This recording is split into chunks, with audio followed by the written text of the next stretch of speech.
तो अब हम निकल रहे हैं केदारनाथ बाबा के धाम से बाबा बद्रीनाथ के दर्शन करने के लिए, बद्री केदार के लिए। तो होटल प्रिया में ठहरे थे, यहाँ पर होल्ड किया, एक दिन आराम किया, रेस्ट किया और अब हम जा रहे हैं बद्रीनाथ धाम। हल्की हल्की सी बारिश हो रही है, कोहरा छाया हुआ है, फॉग है। नया जी रेडी है? यस रेडी है। गणपति बप्पा मोरिया। चलो गणपति बप्पा का नाम ले लिया और अब शुरुआत करते हैं एक और सुंदर श्रद्धा से भरी हुई यात्रा की। ये यात्रा है बद्रीनाथ धाम के लिए। सच्चिदानंद सद्गुरु साईनाथ महाराज की, गणपति बप्पा, केदारनाथ बाबा की जय। जिनके दर्शन के लिए मन बहुत लालायित हो रहा था, उनके बहुत ही शुभ लाभकारक दर्शन हुए। भोले बाबा के दरबार में जाकर शीश झुकाया, एक दिन आराम किया, साथ ही साथ त्रियोगी नारायण जहाँ पर भगवान शिव और माता पार्वती का विवाह हुआ था, उस स्थान पर जाकर दर्शन का लाभ लिया। और अब हम रिमझिम गिरती हुई इस बरसात में आगे बढ़ रहे हैं जोशीमठ की तरफ। मानिए कि यहाँ पर मतलब कि सीतापुर में हम जहाँ पर रुके थे, वहाँ से जोशीमठ जो है उसकी दूरी हमें गूगल मैप पर दिखा रही है 160 किलोमीटर और समय जो है वो गूगल मैप में दिखा रहा है बाइक का 5 घंटे 51 मिनट। और यहाँ पर हम देख रहे हैं और देखने से ही अंदाज़ा लग रहा है कि भाई हो ना हो हमें देर हो सकती है, क्योंकि जो माहौल दिख रहा है इस माहौल से लगता है कि रास्ते में कुछ ना कुछ लैंडस्लाइड हुई होगी, रास्ते बंद होंगे तो हम डेफिनेटली अटक जाएंगे। बट आगे तो बढ़ चुके हैं, गाड़ी स्टार्ट हो गई है। अपने दोस्त यामाहा को लेकर हम बढ़ रहे हैं आगे जोशीमठ की तरफ। भाई साहब ये होटल है, पूरे की पूरी होटल जो है वो धंस गई है। और यहाँ पे ये देखिए ये सारा मलबा, और आगे देखिए ये आप देख सकते हो।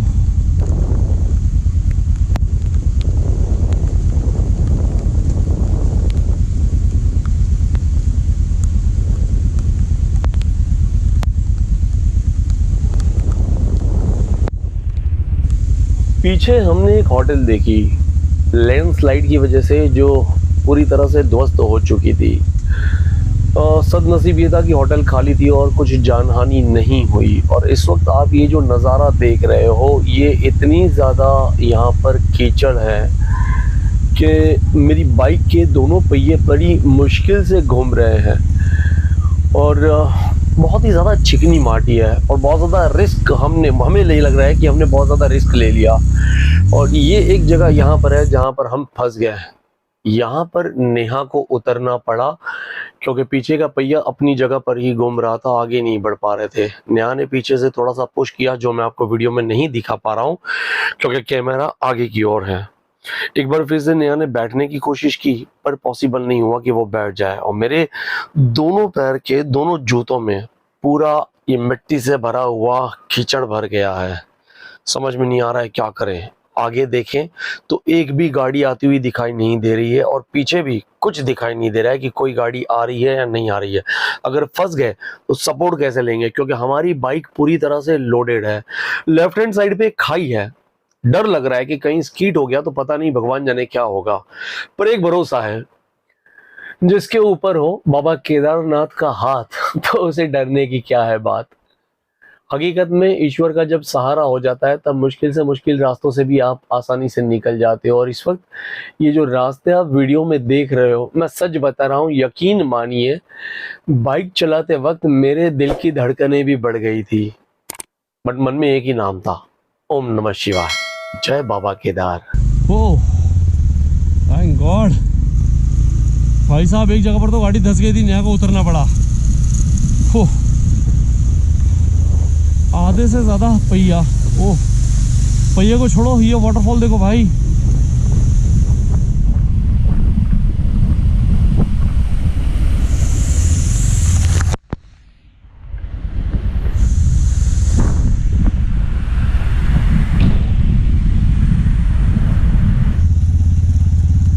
आगे लैंडस्लाइड हो गया है और ये इतना बड़ा जाम है, आप देख सकते हो। और हम सब यहाँ पर फंसे हैं करीब करीब 2.5 से 3 घंटे हो गए। मैंने क्या सोचा मालूम है, जब भी तू खड़ी थी ना तो मैं पैदल पैदल आया ना, मैंने सोचा ये जो एरिया है ना जहाँ पे पहाड़ी ही नहीं है इधर साइड में खड़ा रख देते हैं, मतलब कोई रिस्क नहीं। बरसात एकदम दबा की गिर रही है। ये जगह, ये शांति थी, उभा रही जाओ, कोई टेंशन नहीं, कोई लेवा देवा नहीं। खलखल कहता है ये बैदा झरना, और यहाँ पर ये हुई है रात को बहुत तेज़ बारिश, और जिसमें हो गया है लैंडस्लाइड। मतलब कि बाइक भी आ नहीं सकती, जा नहीं सकती। एक बाइक वाले भैया जो आने की कोशिश कर रहे हैं,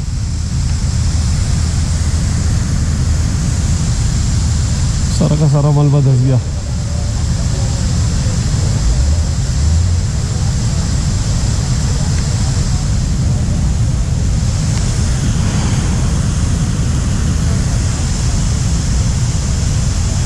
थोड़ी सी भी अगर जगह होती तो बाइक आ जाती, बट नॉट पॉसिबल। वो 2 लोगों को दिक्कत हो रही है, मेरी तो पूरी बाइक लोडेड है। चलिए आगे जाके रिस्क नहीं लेते हैं, देखते हैं जैसे जेसीबी आएगी तो सारा मलबा जो है वो हटा दिया जाएगा।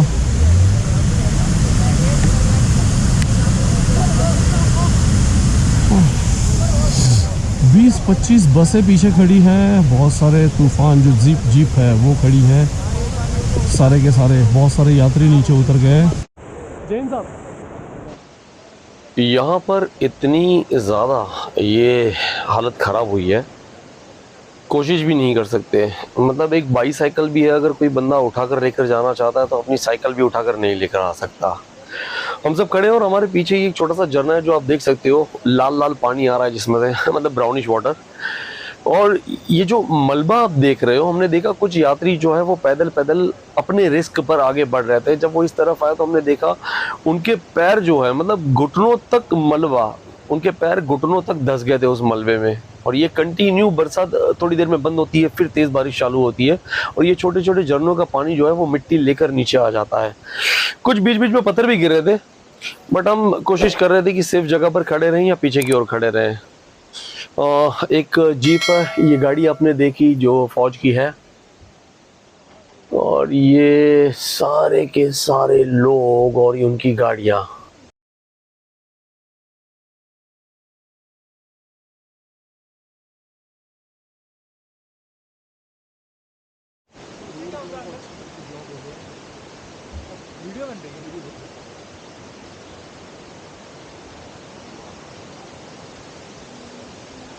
भाई हम लोग अभी फ़िलहाल फाटा से 2 किलोमीटर पहले फंस गए हैं, और ये बैक साइड झरना है, और फ्रंट में आप देख सकते हो मलबा जो गिरा हुआ है, और यहाँ पे इतने सारे दोस्त हो गए एक साथ में, मेरे चारों ओर आप देख सकते हो।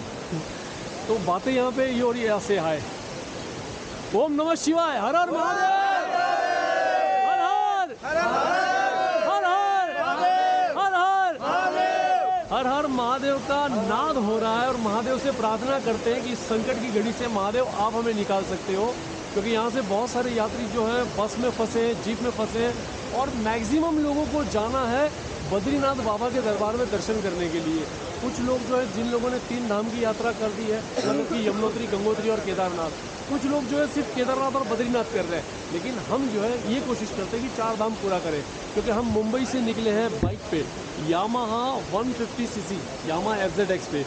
मैं हूँ, मेरी वाइफ है, बाइक पूरी लोडेड है, और जितने भी दोस्त हैं सारे के सारे मैक्सिमम लोग मिलते हैं, पूछते हैं आप बाइक से आए हो, मुंबई से आए हो।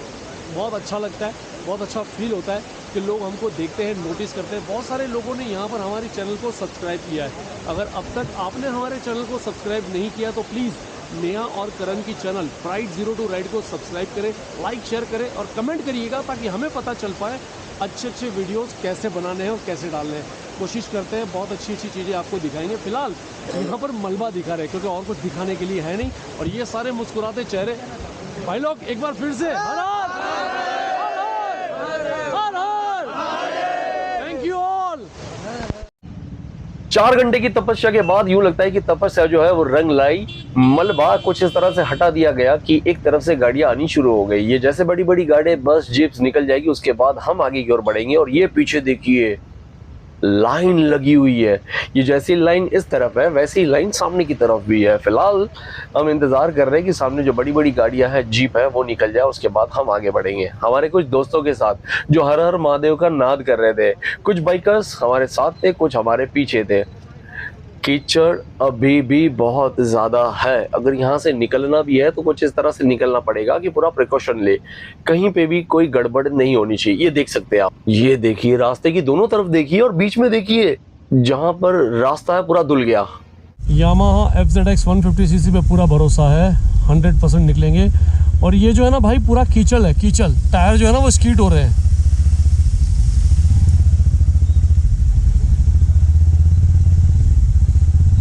निकल जा निकल जा निकल जा निकल जा निकल जा निकल जा निकल जा निकल जा निकल जा।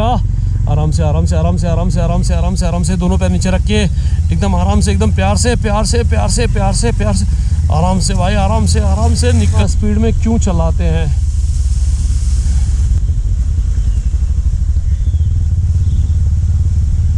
निकल जा निकल जा निकल जा निकल जा निकल जा निकल जा, आराम से आराम से। ओ मेरे भाई निकल गए। कीचड़ से लदे इन रास्तों पर से अपनी बाइक को निकालना ये भी किसी एडवेंचर से कम नहीं है। बहुत खतरनाक रास्ते थे भाई, बट बोले बाबा जब ऐसा तो डरने की क्या है बात। हर हर महादेव। ये हम पहुंचे हैं गुप्त काशी में, और ये आप देखो भाई साहब, आधे से ज़्यादा रास्ता जो है वही पूरा धंस गया है और बहुत ध्यान से चलना पड़ता है क्योंकि रास्ते में कीचड़ है। कहीं पे भी अगर गलती हो गई तो कोई भी हादसा हो सकता है। तो भाई साहब सामने आप बोर्ड देख सकते हो, इस बोर्ड पे चौथा चमोली बद्रीनाथ, इसके लिए लेफ़्ट जाना है और रुद्रप्रयाग के लिए राइट जाना है। पीछे एक दुकान है, उस दुकान वाले भैया से हमने बात की कि भैया रास्ता कौन सा अच्छा पड़ेगा बद्रीनाथ के लिए, तो उन्होंने कहा कि चौथा वाले रास्ते से जाइए। तो हमने कहा कि ये ऊखीमठ वाला, तो कहा कि वो बंद हुआ पड़ा है। तो हम अब चलते हैं चौथा वाले रास्ते से बद्रीनाथ बाबा के दरबार में। तो जय बाबा बद्रीनाथ।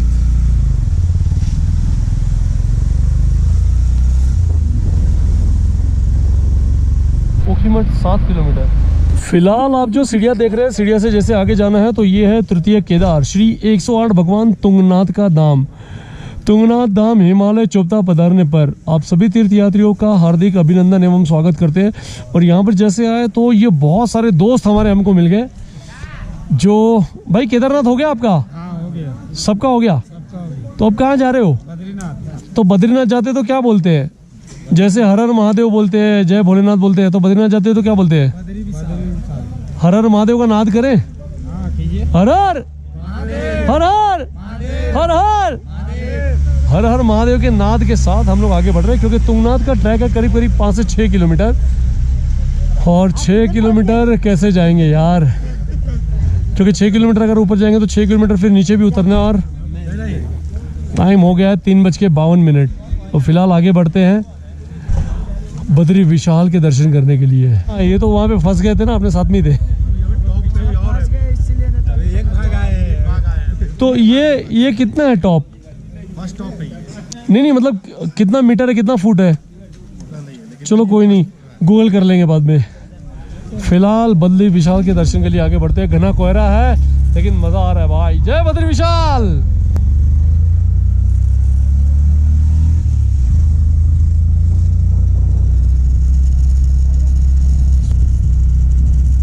भाई साहब कोहरा इतना घना है कि कुछ भी दिखाई नहीं दे रहा और आप लोग वीडियो में देख पाओगे। कोहरे के साथ में ठंड भी है भाई, गाल बाल नाक हाथ की उंगलियां सब एकदम ठंडा ठंडा हो गया है। ये तो राइडिंग जैकेट पहनी हुई है, इसके लिए थोड़ा बहुत कवर हो रहा है, वरना बाप रे बाप ठंड लगती।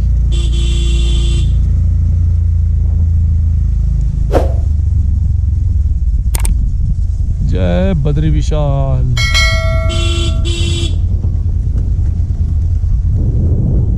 ये हम पहुंचे हैं इस वक्त ऊखीमठ में मौजूद ओमकारेश्वर मंदिर, जिसे प्रथम केदार भगवान माना जाता है। दूसरे केदार भगवान मध्य महेश का शीतकालीन गद्दी स्थल भी ऊखीमठ में ही है। इसे पंचगद्दे स्थल के नाम से भी जाना जाता है। प्राचीन मान्यताओं की वजह से ही इस जगह को पंच केदार के मुख्य रावल का गद्दी स्थल माना जाता है। शीतकाल के दौरान भगवान केदार की डोली यहाँ लाई जाती है। सर्दियों के मौसम में यहाँ बाबा केदार की पूजा की जाती है। गर्मियों का मौसम आने के बाद यहीं से बाबा केदार की डोली यहाँ से केदारनाथ धाम के लिए रवाना होती है। यही कारण है कि ऊखीमठ को दूसरा केदार कहा जाता है।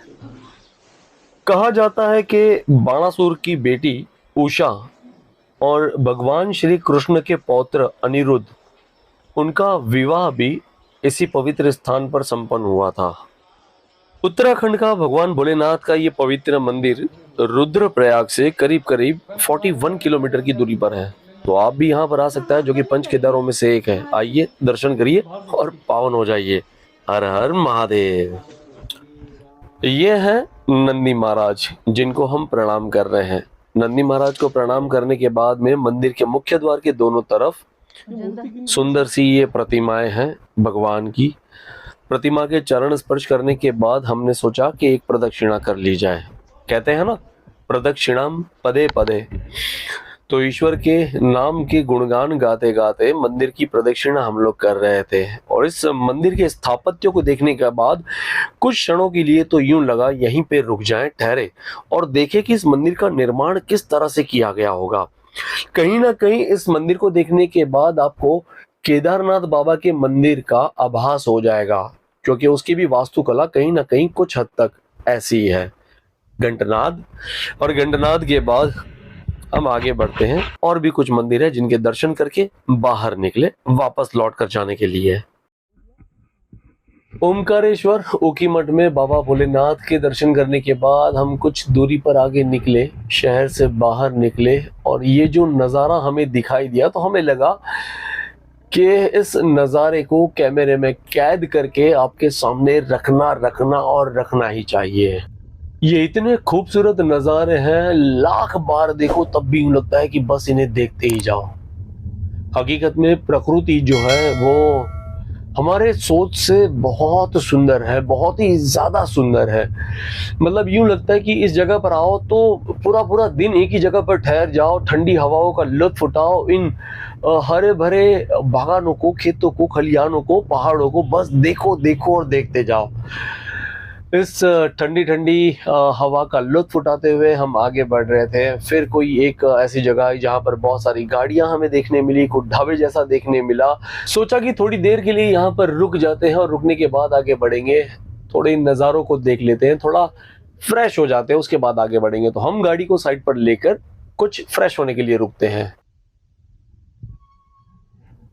फ्रेश हुए, चाय और बिस्किट। मैडम तो ना चाय पीती है ना कॉफ़ी पीती है, तो मैंने चाय और बिस्किट का लुत्फ उठाया। मैडम ने सिर्फ थोड़े से बिस्किट खाए, फिर आगे बढ़े और एक बार फिर से ये घने कोहरे से छाया हुआ रास्ता हमें दिखाई दिया। इस रास्ते पर आगे बढ़ते बढ़ते एक छोटी सी कहानी याद आ गई, और कहानी है ऊखीमठ के बारे में। कहते हैं कि ऊखीमठ अर्थात मध्य महेश्वर, जो दूसरा केदार कहा जाता है, तुंगनाथ जी तीसरा केदार, और देवरिया ताल, ये प्रकृति के मीठे पानी की झील है। साथ ही कई अन्य सुरम्य स्थानों पर जाने के लिए ऊखीमठ एक केंद्रीय गंतव्य स्थान के रूप में इसका प्रयोग किया जाता है। साथ ही साथ तुंगनाथ, मध्य महेश्वर, देवरिया झील और कई अन्य जैसे विभिन्न खूबसूरत स्थानों के लिए आप ऊखीमठ का प्रयोग कर सकते हो। ऊखीमठ का ओमकारेश्वर मंदिर केदारनाथ और मध्य महेश्वर मूर्तियों का शीतकालीन निवास स्थान है। और जैसे शीतकाल समाप्त हो जाता है, गर्मियां शुरू होने वाली होती है, वैसे वैसे केदारनाथ बाबा और मध्य महेश्वर अपने धाम डोली के साथ, ढोल नगाड़ों के साथ वापस हम उन्हें लेकर जाते हैं। फिलहाल हम आगे बढ़ रहे हैं इन खूबसूरत नज़ारों को देखते हुए। आप भी हमारे साथ बने रहिए प्राइड 0 टू राइड के साथ। यहाँ पर हम लोग इसके लिए रुके हैं क्योंकि ये घना कोहरा आपको दिखाना है, ऊंचे ऊंचे पेड़ दिखाने हैं, और सामने ये देखिए, ये सब नज़ारे कहाँ मुंबई, दिल्ली, बेंगलोर, कलकत्ता जैसे जगह पर मिलते हैं। इसके लिए तो आपको आना पड़ता है सिर्फ और सिर्फ पहाड़ों में, और वो भी खास करके उत्तराखंड के पहाड़ों में। एंजॉय कीजिए इन नज़ारों को।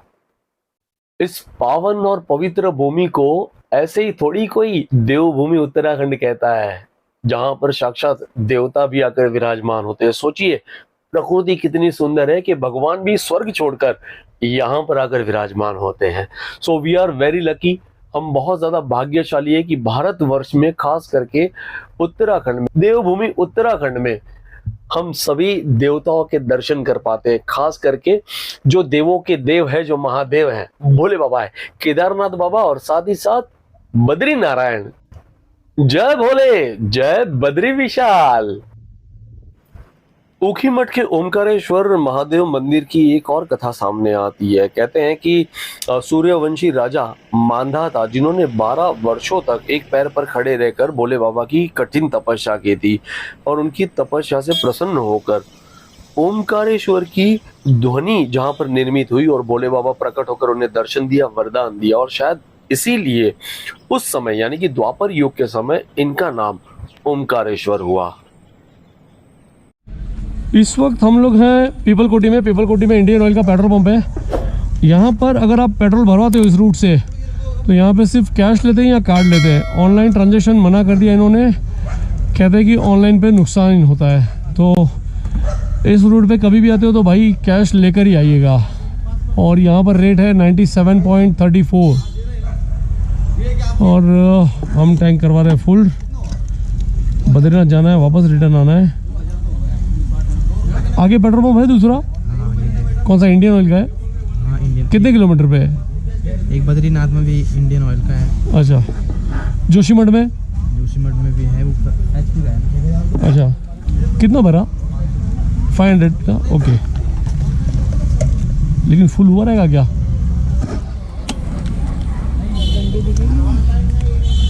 डंडी दिखेगी, डंडी। अरे वाह, अरे वाह, इधर दिख गई है। हाँ दिख रही है, फुल हो गया। अरे सच्ची में फुल हो गया। इधर लगा ना सामने, मैं भाई को पैसे दे दूँ, नहीं तो जाने नहीं देगा ये। बिल दे देना भाई। टॉयलेट किधर है? टॉयलेट किधर? टॉयलेट पीछे जाना। अरे बाहर बहुत दूर रखते हो तुम लोग यार। साला हमारा मुंबई में अच्छा है, इधर पेट्रोल पंप, इधर टॉयलेट। बहुत नाइंसाफ़ी है भाई। पूरे 500, किसको बोलना मत। बिल दे के देखो, बिल दे के देखो, बिल दे के देखो जी। लगा दिया, आगे ले लूं।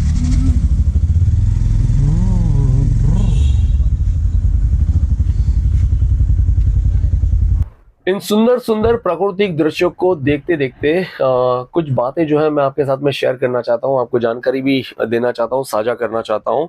कहते हैं कि भगवान शिव का ये एक ऐसा धाम है जहाँ पंच केदार यानी भगवान केदारनाथ, द्वितीय केदार मध्य महेश्वर, तृतीय केदार तुंगनाथ, चतुर्थ केदार रुद्रनाथ एवं पंचम केदार कल्पेश्वर एक साथ दर्शन देते हैं। जो भक्त स्वास्थ्य संबंधी कारणों से केदारनाथ, मध्यमेश्वर, तुंगनाथ एवं रुद्रनाथ नहीं जा पाते, वे यात्रा काल में भी यहीं बाबा के दर्शन करते हैं। जबकि कल्पेश्वर धाम की यात्रा सुगम होने के साथ साथ वो वर्ष भर जारी रहती है। खास बात यह है कि पंचकद्दी स्थल में प्रकृति का भी अद्भुत नजारा देखने को मिलता है। रुद्रप्रयाग जिले में समुद्र तल से 1311 मीटर की ऊंचाई पर स्थित ओमकारेश्वर मंदिर ऊखीमठ में पांचों केदार विराजमान हैं। तो आप भी अगर यहाँ पर आना चाहते हैं तो शीतकाल यहाँ के लिए, मतलब यहाँ पर दर्शन करने के लिए आने का सबसे उचित समय बताया जाता है। लेकिन शीतकाल में यानी कि ठंडियों के वक्त में आप यहाँ पर आते हो तो प्लीज अपने साथ गर्म कपड़े लाना ना भूलें, क्योंकि बर्फबारी भी होती है, बहुत ज्यादा ठंड भी यहाँ पर रहती है। तो ठंड से बचने के लिए बट ऑब्वियस है हम लोगों को गर्म कपड़े की ज़रूरत पड़ती है। इस जगह पर पहुंचने के लिए आपको या तो हरिद्वार से कैब करनी होती है या ऋषिकेश से आप कैब या बस के द्वारा भी यहाँ तक पहुँच सकते हो।